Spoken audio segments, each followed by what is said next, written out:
Oh, we start about 5. The glow of barn lights can be comforting as flannel when it's 2 hours before dawn. Oh, girls, get up here. And reveille is being sounded. Oh, girls, get up here. In John Moore's Glencoe, Minnesota dairy barn. I grew up on a dairy farm, so I did it when I was at home also.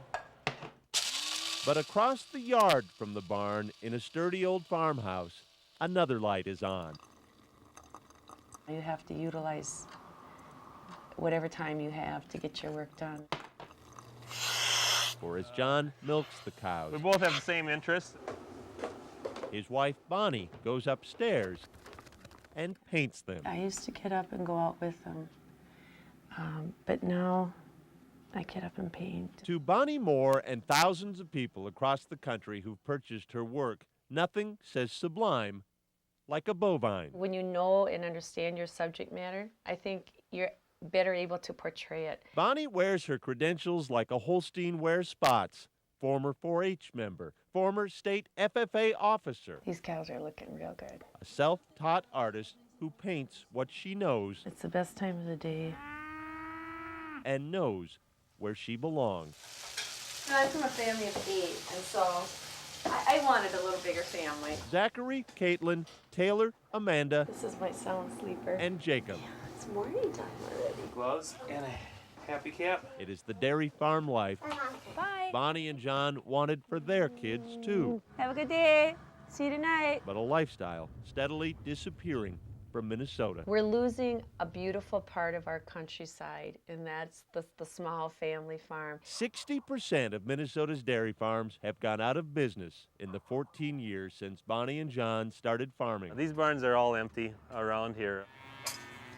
Slumping milk prices are partly to blame for the 500 dairy farms gone this year alone, nearly 10% of what Minnesota had left. A lot of little dairy farmers that you could always, have somebody to relate with, and we're getting to be kind of the Lone Ranger out here. Take another look at Bonnie's paintings, and you will get a glimpse of what's being lost throughout Minnesota.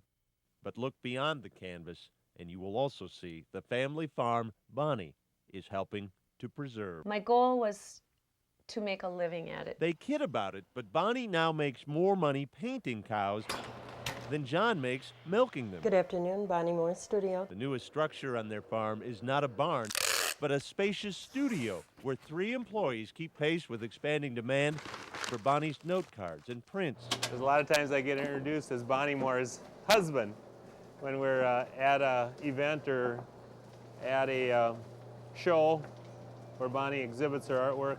I think it's okay. I'm not complaining. But then John is growing his side of the ledger too, supplementing his milk income by selling breeding stock. Twice in 4 years, one of John's bulls has been selected grand champion at the World Dairy Expo. This main cow right out in front here was a favorite cow. His cattle should be used to posing as often as they've modeled for Bonnie's paintings. This is kind of a little bit about life, too, about attitude. That attitude is everything. One attitude in particular has meant a lot to Bonnie. She sees it at the state fair in her customers. I'm a farmer by heart, and they can't take that away from me. A fondness for something many of them knew at some point in their lives, It's very real to what I but lost. It's people that aren't actively farming, but want a remembrance of the farm. Stand behind, like this. They want, in other words, what Bonnie still has. I grew up with it, and I know what a wonderful life it is. A place where barn lights still burn, where kids do their chores after school, and where the best things in life won't fit in a frame. Boyd Hupert, KARE 11 News, Glencoe.